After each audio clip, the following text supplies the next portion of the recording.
What's up, welcome back to Nowstalgia. Dave here with a review of The Samurai and the Prisoner, the new historical drama mystery film from Kiyoshi Kurosawa. This film premiered back at Cannes earlier this year, has since released in Japan, and is getting a slow, limited release here in the States. Of course, Kiyoshi Kurosawa, one of those Japanese film masters, been pretty prolific recently. His film Cloud got a lot of attention last year. Of course, also being the mentor to Ryusuke Hamaguchi, who of course we've talked about a lot recently as well. He has a movie coming out later this year as well, all of a sudden. Looking forward to that. But Kurosawa is here with, surprisingly, his oldest set movie to this point, which I had not yet realized. But The Samurai and the Prisoner is set in, the classic period of feudal Japan, particularly that warring states time during the Edo period, a familiar setting for Japanese film. Of course, this is when Seven Samurai takes place, Ugetsu as well.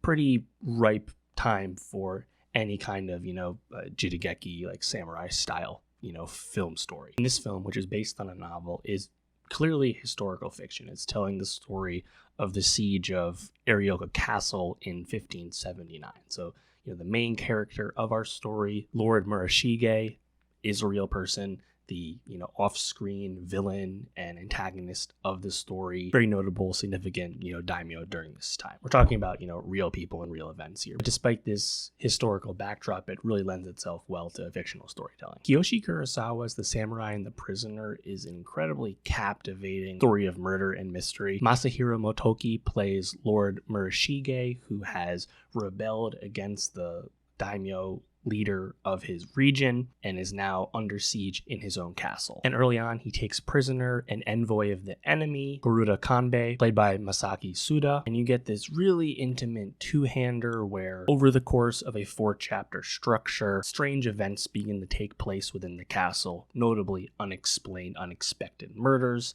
and Lord Morishige goes to his prisoner Kanbei in the dungeon and asks him to ascertain what's going on and take stock of the situation. And in the process of that setup, you have this labyrinthian, impeccable production design of the castle, these chambers and corridors and plaza. It's an immaculately staged movie in scenes where there's multiple characters. The blocking is tremendous. Really communicates this claustrophobic feeling. It's also truly a movie about its script with its main true villain off screen the entire time. And through the mysteries, as we move through those 4 chapters, learning about what's going on is pretty entertaining the entire time. But the story becomes a bit bigger than that as it becomes a battle of wills and ideologies, and topics of pacifism and morality and leadership really come to the fore. The recurring motif of advance to paradise, retreat to hell. It's definitely a long movie, over 2.5 hours long, but I mean, it's pretty epic in my opinion. And the more you sit with it, I think there's plenty to think about thematically, but even just from a plot perspective, a character perspective,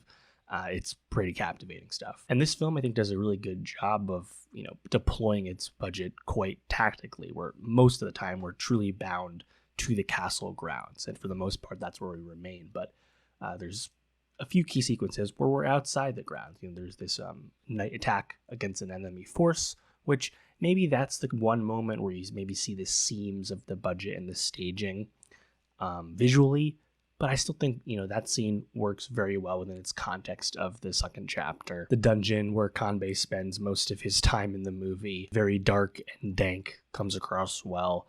The scenes where Murashige and Kanbei are talking and Kanbei is really pulling strings and manipulating as best he can while literally being in chains. The progression of those character dynamics is pretty satisfying. I also really liked how the movie grounded itself in its time period with this recurring motif of divine intervention, which many characters of noble and common status continue to cite as justification and reason for these unexplained surprises and deaths and whatnot. Really liked a lot of the war council meetings that Murashige has with his various, men-at-arms and fellow, samurai and whatnot. And I think the movie does a good job of progressing the state of affairs chapter by chapter, which mark the changing seasons as well. Impending sense of hopelessness of breaking the siege begins to come through, I think, pretty well. And that's, again, due to the strength of the script and the acting, because our story is grounded in the same place the entire time. We're not looking over the walls and seeing a massive army laying the actual siege. The siege itself is told to us. We're not really, seeing it manifested in that way. But Yeah, really cool movie. I like the performances quite a bit. I think the two leads are quite strong, but in the supporting role, Murashige's wife, Chiyo, played by Yuriko Yoshitaka, makes a strong impression. Eventually, some of the other samurai in service to Lord Murashige have, maybe a big moment in just one of the chapters, but definitely some characters pop there as well. Be curious if Japan formally submits The Samurai and the Prisoner for Best International Feature Film at the Oscars this year. Notably, Hamaguchi's All of a Sudden is actually a French film, so that would be a movie from France, not from Japan. I don't think there's like a true like blockbuster animated film that would come up. I mean, I suppose Godzilla Minus Zero, the follow up to Godzilla Minus One, I suppose that's a contender as well. We'll find out in due time, but let me know, what did you think of The Samurai and the Prisoner? What did you like most about the movie? And for more film reviews, subscribe, and I'll see you next time.